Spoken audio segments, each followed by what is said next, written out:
Well met, travelers. Thanks for stopping by my channel. I really appreciate it. If you're new here, welcome. If you're not new here, welcome back. My name's Bob of the Old Ways, and today we are going to be looking at fellow grumpy old white man, Nerdrotic, appearing on Side Scrollers podcast. I responded to a clip from this podcast a few days ago. I think this is probably from the same episode, and it's called, well, the thumbnail says The Most Dangerous Thing of All, which is, of course, referring to the woke mind virus. Woo! Right? So it's the title of the video is Nerdrotic on the infection of the woke mind virus in entertainment. And I want to respond to this video because, full disclosure, I have watched it once already, or part of it anyway, like the first couple seconds of it. And I think it will provide an interesting window into the conspiratorial mindset behind the entire Pakled content creation ecosystem that he's in charge of over there. Like Gary and all of his orbiters all share this particular view of the world and this particular understanding of how politics intersects with culture and a particular theory of change that I suspect is going to be highlighted in this video. So without further ado, let's see what Gary has to say. The free market allows things to be doged, and what has perplexed me, and I'll stay with Hollywood, but Hollywood is the same as the gaming industry, but much smaller. So the thing is, the free market should have taken care of this by now. Like, this is a trend that has been like... Okay, let's stop right there. The free market has been taking care of this, Gary. It's just been resolving it in a direction that you don't like. And that's what this is all about, really. This is what the re-election of Donald Trump is all about. It is a market intervention to prevent unstoppable market forces from going in a way that freaks out people with your mindset, which I'm sure I'll have an opportunity to elaborate on a little bit further. But what you're seeing right now with Doge, and particularly with Trump's executive orders against DEI and other forms of diversity, is not the free market. This is free market manipulation. And maybe Gary is going to concede that and say that it's necessary to interfere with the market, But the bottom line here is the market was resolving the diversity and pop culture question already, and it was just going in a direction Gary did not like. So that's why he's mad. And spoiler alert, it is unstoppable. Diversity is the unavoidable future. So let's see if he gives us an opportunity to discuss that any further. The anti-woke trend, we're now like...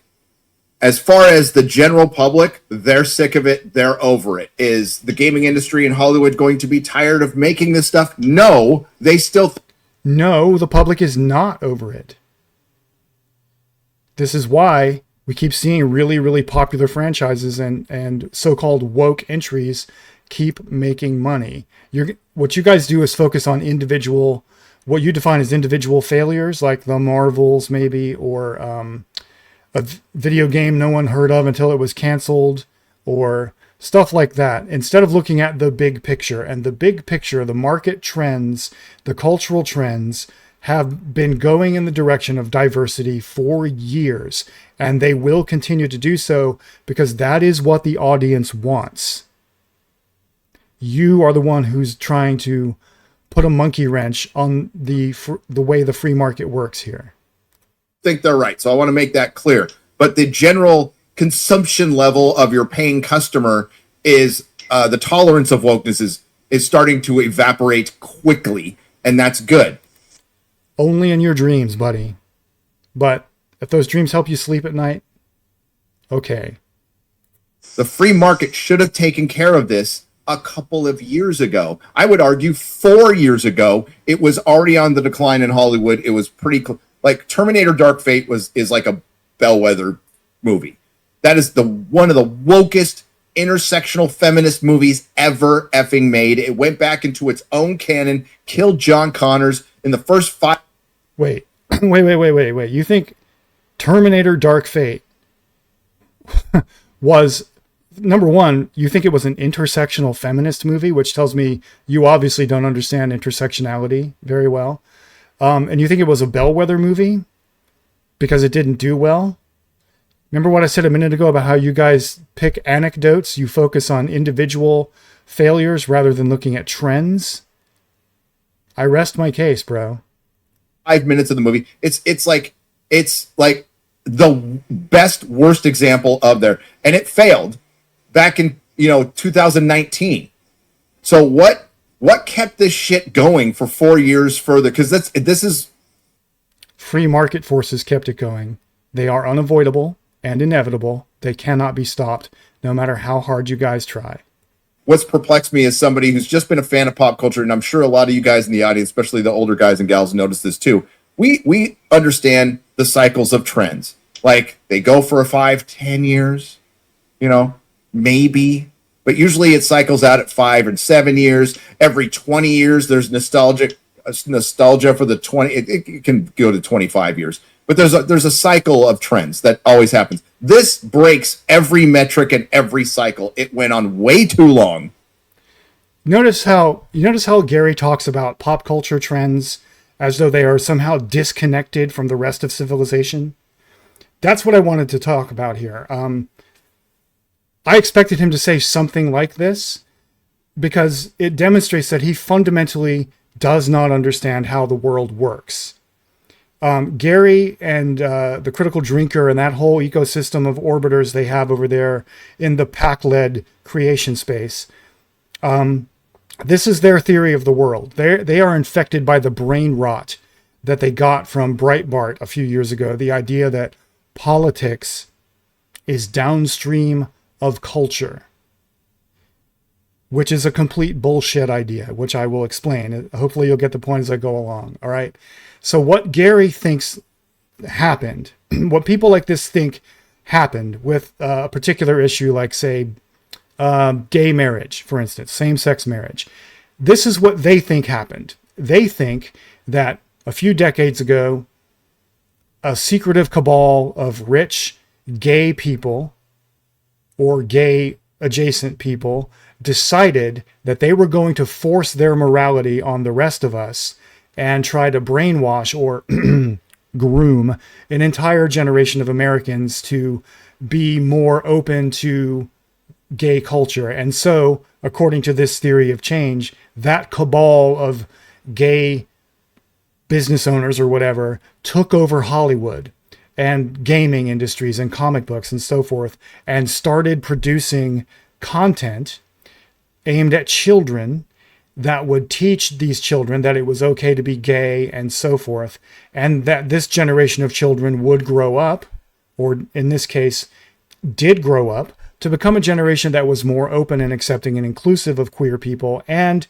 pushed through policies, meaning politics, meaning power relations. They effected a change in the allocation of power in our society that made it more friendly to queer relationships. That is what Gary thinks happened. He's completely wrong about this. And this is something that has bugged me in pop culture discourse for a long time now. And I think it's really time for somebody to address it and kind of debunk it a little bit. So you're welcome. The idea that politics is downstream of culture is backwards. In fact, I wouldn't even say it's backwards. I would say it's not even wrong. If you're familiar with that saying from science, the idea that something is not even wrong means it is a useless idea. A wrong idea can still produce useful questions. It can still open up avenues of inquiry that lead to new discovery. So being wrong is okay, because being wrong can be useful. Being not even wrong is worse, because being not even wrong is worthless. And the idea that politics is downstream of culture is worthless. It is not even wrong.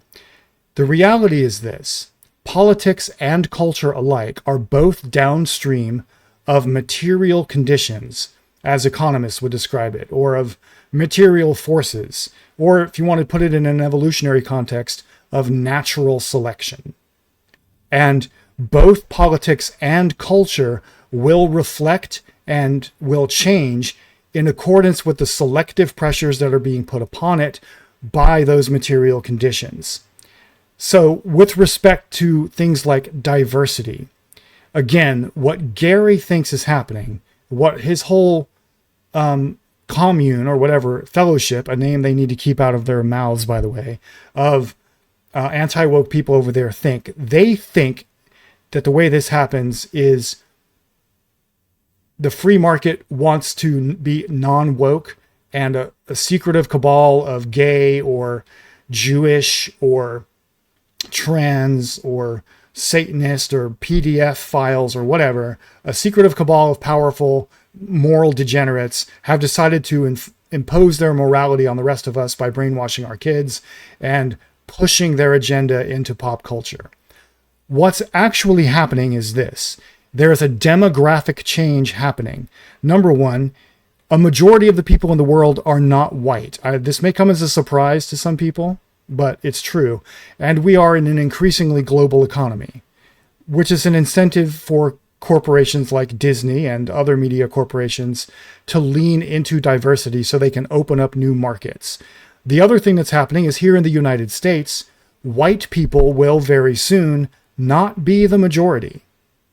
Within the next 20 to 25 years, white people will become a plurality of the population, but they will not be a majority. What that means is that we, white people, will be the single largest block. Like if you divided the American population up into different blocks based on race or ethnic identity, white people will be the single biggest block, but all of the other blocks combined will outnumber us.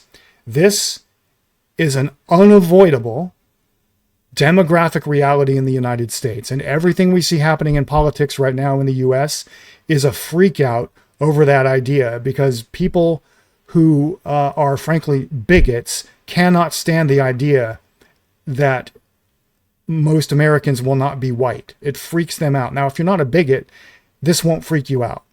If you're freaked out by it, you're a bigot. I'm sorry to break this to you. But the point I'm getting at here is this.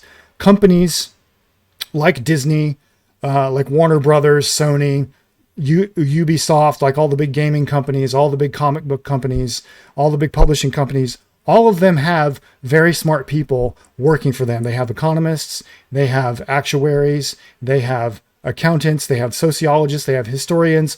All of them are working on this, and they all see the same thing coming. So what to do about this? If you are a company, you know, if you're a corporation, you know that you need to survive. Number one, by opening up new markets.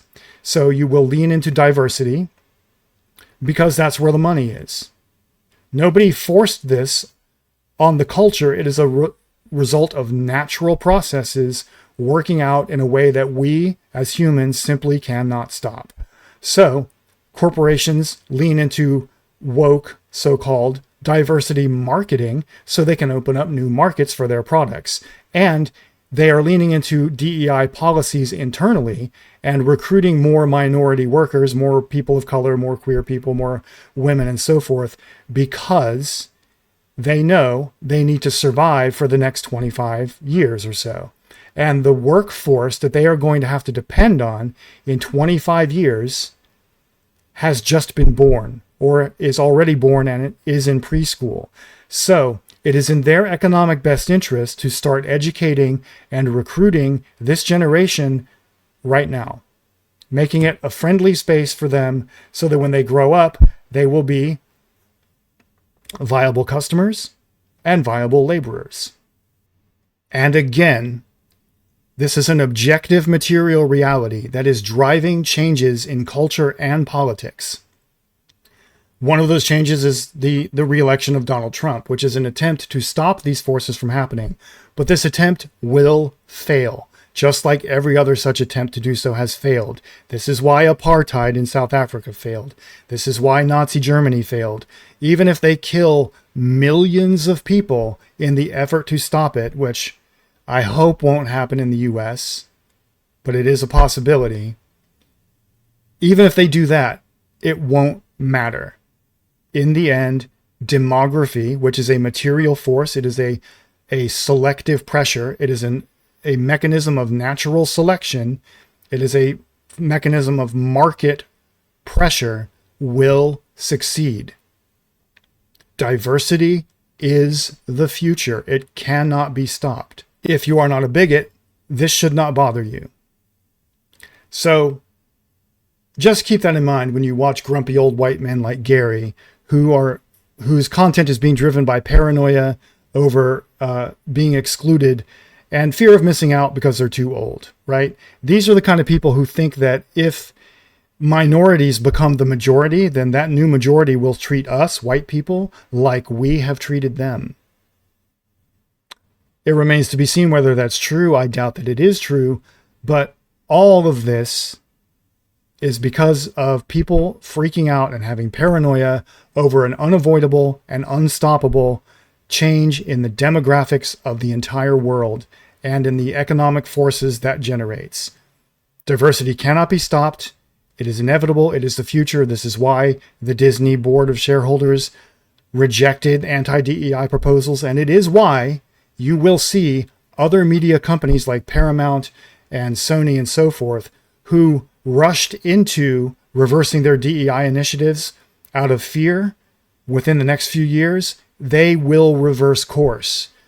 Maybe they will do so quietly, but they will reverse course because they have to if they want to survive in the market that is coming over the next 25 years. So that's why Gary is full of shit. That's why this entire media ecosystem he's built over there is doomed to fail.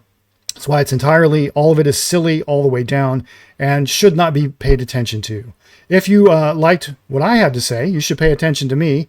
You know what to do. Make all the offerings to the great god algorithm. And until next time, remember that what's best in life is to crush your enemies, see them driven before you, and engage in discourse with the women. Thanks for watching.